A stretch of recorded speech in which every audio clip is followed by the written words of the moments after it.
Hello everyone, my name is Taiwo Olalere. I'm a Canadian immigration lawyer in Ottawa. I'm also a law partner at Olalere Law Office, a Canadian immigration law firm. We've been dealing with immigration matters for the past 15 years in Ottawa and around the world. So today we'll be doing something a little bit different. We're going to be talking about visitors visa applications. How do you package a visitors visa application? What does a visa officer look for when they're looking at your visitors visa application? You will hear people call it temporary residence visa for visitors. It's also the same thing. Visitors visa application, visit visa, temporary residence visa for visitors is the same thing. It means the same thing. So don't be confused when you hear these terminologies. And I'll be using all these terminologies in this video. So when you're packing a visitors visa application, what should you keep in mind? What does a visa officer look for when they receive your visitors visa application on their desk? Remember, a visitor's visa application is for a visit.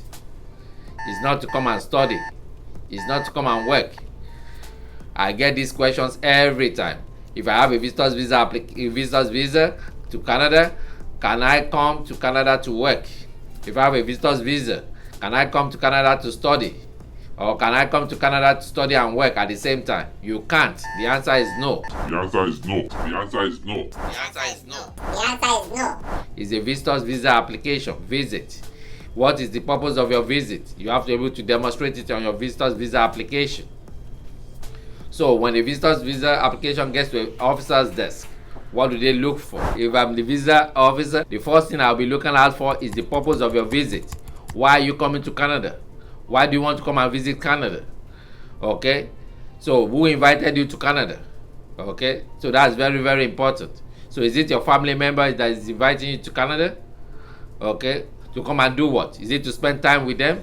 Or to spend the summer period with them? Okay, these are things I'll be looking out for. Where is the documentation to tell me that you're coming to visit your family member? Is there an invitation letter from your family member or from your friend? Or from your girlfriend or your boyfriend or your fiancé or your husband? What does the invitation letter tell us?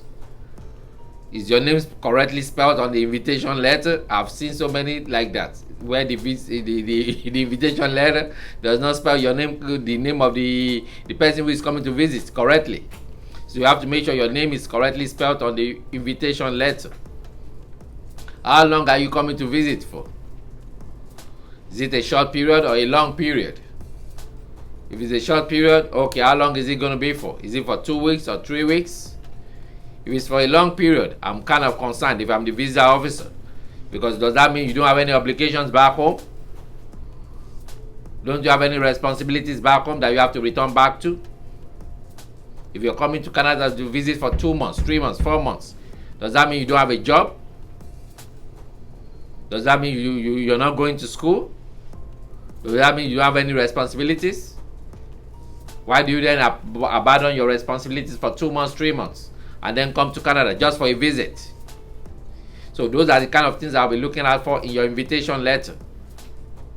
Who is going to be paying for that visit? Is it you that will be paying for that visit? Or the person that is inviting you to Canada? If it's you that is going to be paying for that visit, okay, do you have a bank statement in there? How much do you have in a bank statement? You're coming for 2 weeks and you have just $1,000? That means you can't definitely cover your trip. You can't even buy the ticket. Talk less of, spending time in Canada for that 2 weeks and be able to cover your expenses with $1,000. That's not possible. That will raise alarm bells for me as a visa officer. Because if you can't even buy the ticket, how can you take care of yourself when you get to Canada for 1 month or for 2 weeks or 3 weeks with $1,000? Okay, so you have to really think about what you're putting forward to the visa officer. These visa officers are well trained too, and they look at your application, they scrutinize it very well. If it's the person that is inviting you that will be paying for your expenses, okay, what do they do for a living? Do they have a job? So I want to see the employment letter for that person. Do they have a bank account? How much is in the bank account? Okay, what is their relationship to you?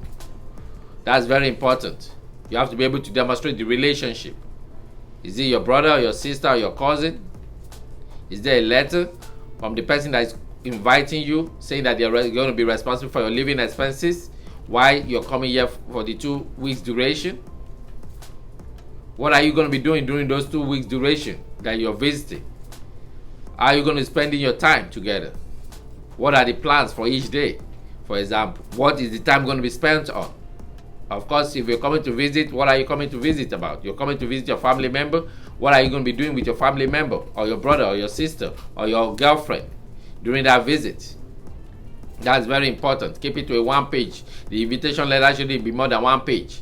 If it's taking more than 1 page, I have concerns about it. It's very, very important to make sure that you get straight to the point in your letter of invitation that the person is providing you. Make sure they get straight to the point.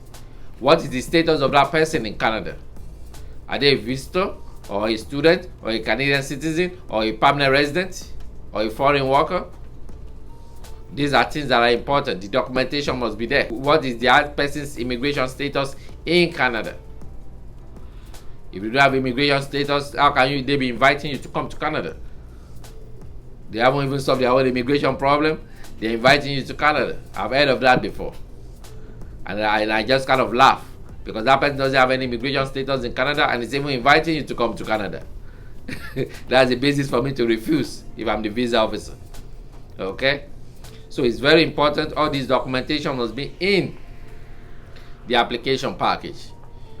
Okay? So we've talked about the letter of invitation now.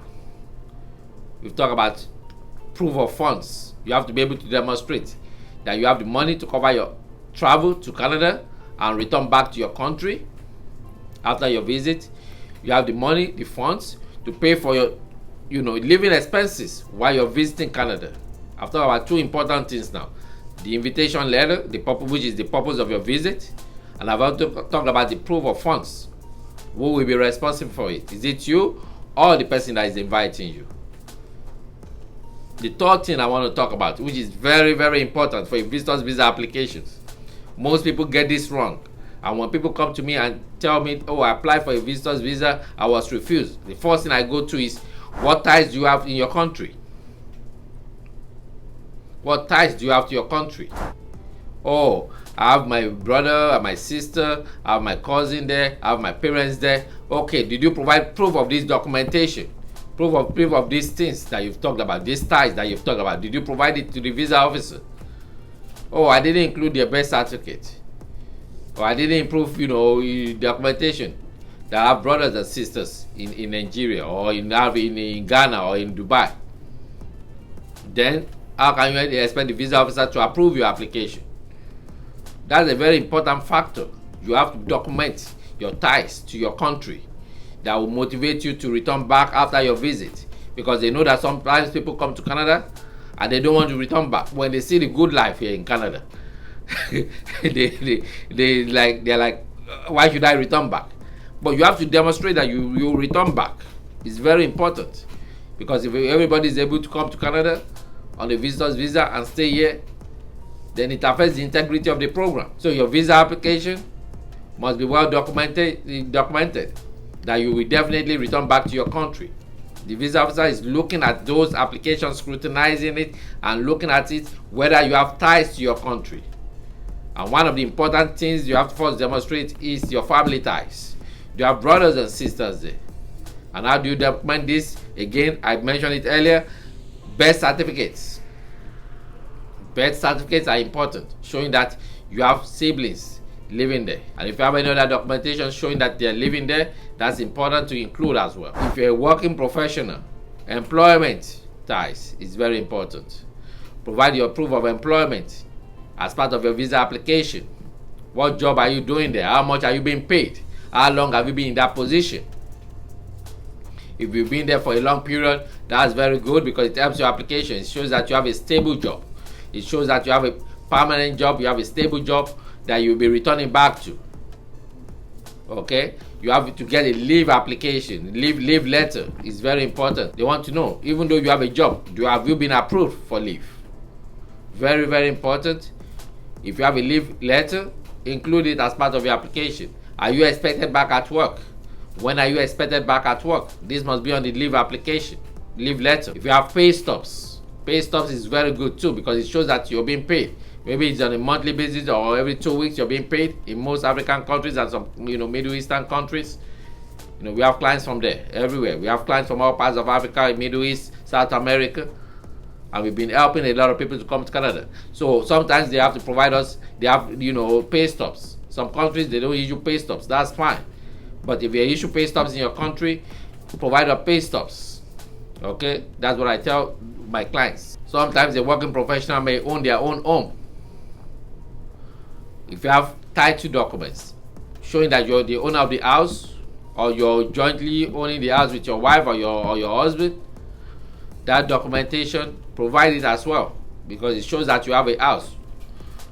Ties to your country is very, very important. I can't overemphasize this. Ties to your country is very, very important. It's very, very important. Very, very important. Most of the refusals, the applicants that are refused, the people that come to me for a consultation, I see this regularly. Ties to their country. They don't demonstrate that enough.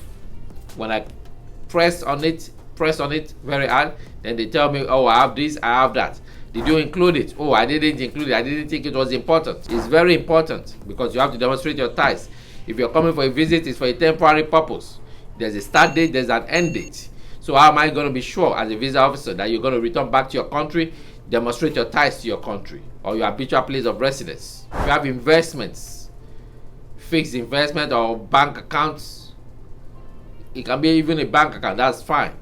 Provide documentation with regards to that. If you have money in the bank account or investment certificates, include it. If you have shares in the company, if you have a business and you're the owner of the company, is a incorporation, for example, an incorporated company. So if you are the majority owner or a minority owner, provide documentation with regards to that you're a minority owner or a majority owner to that corporation, and that is a functioning company, not a bogus company. You have to make sure it's a real company. Is it a working company, a company that is real, that is operating a business on a daily basis?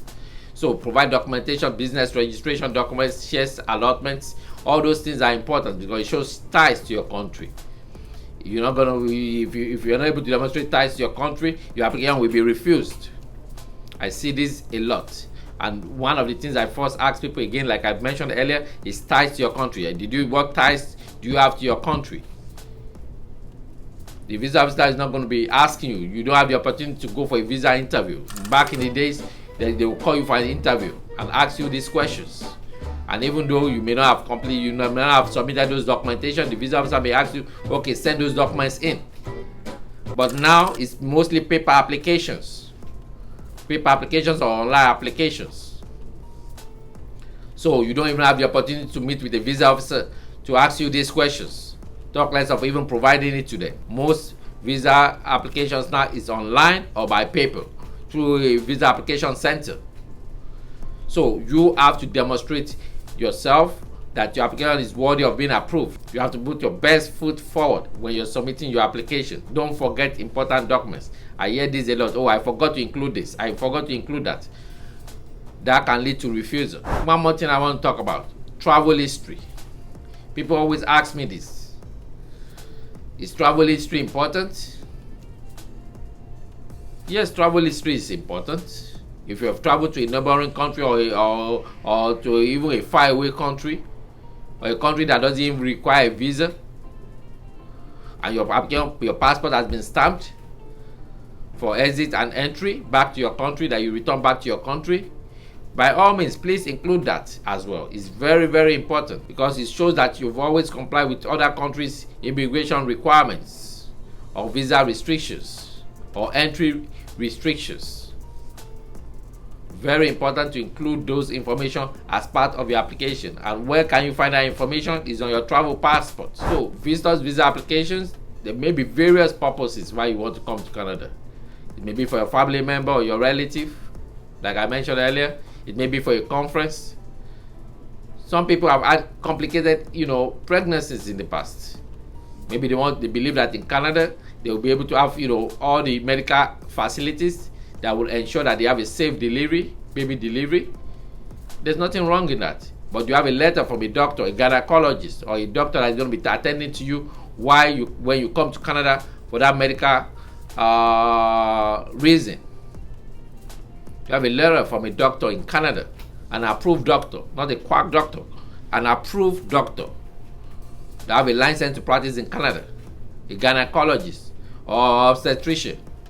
You have a letter from them. Are you able to pay for that medical attention? Do you have the money? Have you paid for it? If you've paid for it, provide the receipt, included as part of your application. If you haven't paid for it, do you have money in the bank account? Enough money. Be rest assured, the visa officer will check whether you have the money in your bank account. They have the authority to check your documentation. When you sign the application, you've given them the right to poke their nose into those documentation and determine whether it's genuine. They can call the bank and find out that information. Some people will want to submit fake documents.